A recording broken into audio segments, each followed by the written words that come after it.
আসসালামু আলাইকুম দর্শক, এখন যেই ঘাসটি দেখছেন এটা হচ্ছে জারা ওয়ান হাইব্রিড ঘাস।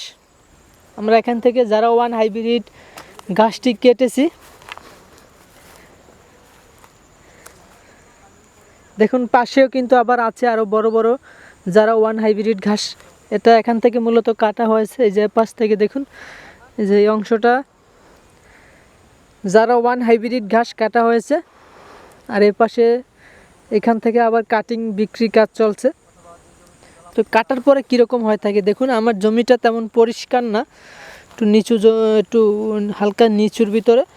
বর্ষার মৌসুমে একটু পানি থাকে, আবার কিছুক্ষণ পর নেমে যায় আর কি। বৃষ্টি হলে পানি জমে আবার নেমে যায়। এরকম জমিতে মূলত আমি এই জারা ওয়ান হাইব্রিড ঘাসটা চাষ করেছি। দেখুন কীরকম ফলন হয়েছে একটা সোপায়।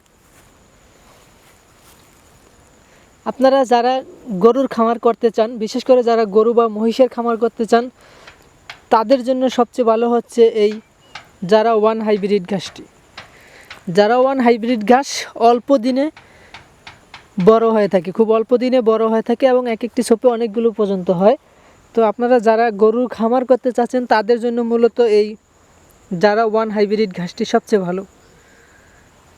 দেখুন এখানে এই যে ঘাস কাটা হচ্ছে জমিতে, এগুলো বস্তায় করে প্যাকেট করে আমরা সুন্দরবন কুরিয়ারে বুকিং দেব। তো এরকম যদি আপনারা ঘাসের জারা ওয়ান হাইব্রিড ঘাসের কাটিং সংগ্রহ করতে চান, আমাদের থেকে আপনারা এই ঘাসের কাটিংগুলো সংগ্রহ করতে পারবেন। আমরা সারা বাংলাদেশে সুন্দরবন কুরিয়ারের মাধ্যমে এই ঘাসের কাটিংগুলো ডেলিভারি দিয়ে থাকি। দেখুন কীরকম হয়েছে। এক একটি সোপে যত কাটবেন এর ফলন বৃদ্ধি পাবে। আসলে এখানে জমি বেশি হওয়ার কারণে তেমন পরিষ্কার করা হয় নাই, সেজন্য মূলত নিচে ঘাস। তো পরিষ্কার থাকলে হয়তো ঘাসটি আরও ভালো হতো। তো এই যে এখানে সার দেওয়া হয়েছে ঘাসটিতে। আপনারাও কাটার পরে জমিতে সার প্রয়োগ করবেন, ইউরিয়া সার দিবেন, তাইলে এই গ্রোথটা আরও ভালো হবে। তো যারা যেখান থেকে দেখছেন, যদি কাটিং সংগ্রহ করতে চান, স্ক্রিনে দেওয়া নাম্বারে যোগাযোগ করলে আপনারা আমাদের থেকে এই হাইব্রিড ঘাসের কাটিংগুলো সংগ্রহ করতে পারবেন। ধন্যবাদ সকলকে।